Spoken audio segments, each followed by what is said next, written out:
Comment aider les truies pendant une mise bas?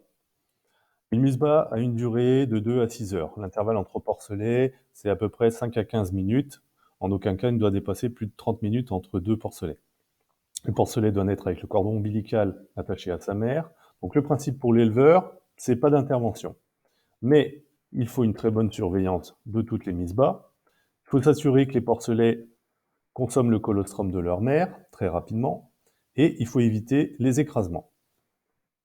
Comment peut-on assister la truie? La première chose et la plus facile, c'est de masser la mamelle.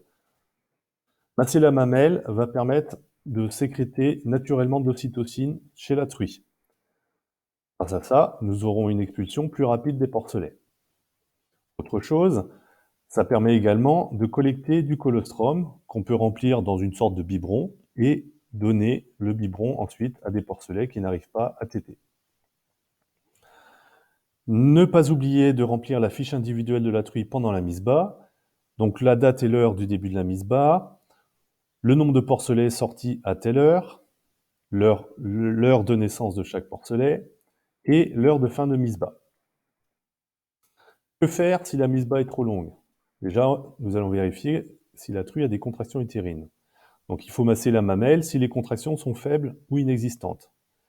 Dans le cas où la mise bas est vraiment trop lente, on a un risque d'épuisement de la truie, un épuisement physique et un épuisement d'ocytocine naturelle. Dans ce cas-là, on va lui injecter de l'ocytocine, 2 à 5 cc, renouvelable une seule fois, afin de permettre de nouvelles contractions utérines. Les autres explications à une mise bas difficile. Un manque de calcium de la truie qui empêche une bonne contraction des muscles utérins, ou alors un porcelet qui bloque dans une corne utérine. Avant de procéder à la fouille, il faut réaliser une injection de Monzal qui permet à la truie en fait de dilater son col. Alors, il faut injecter 2 à 4 ml par truie et attendre 10 à 20 minutes après l'injection. Donc voici le Monzal. Ça permettra une dilatation du col de l'utérus. Ensuite, si vraiment ce que je vous ai expliqué ne fonctionne pas, on va procéder à la fouille.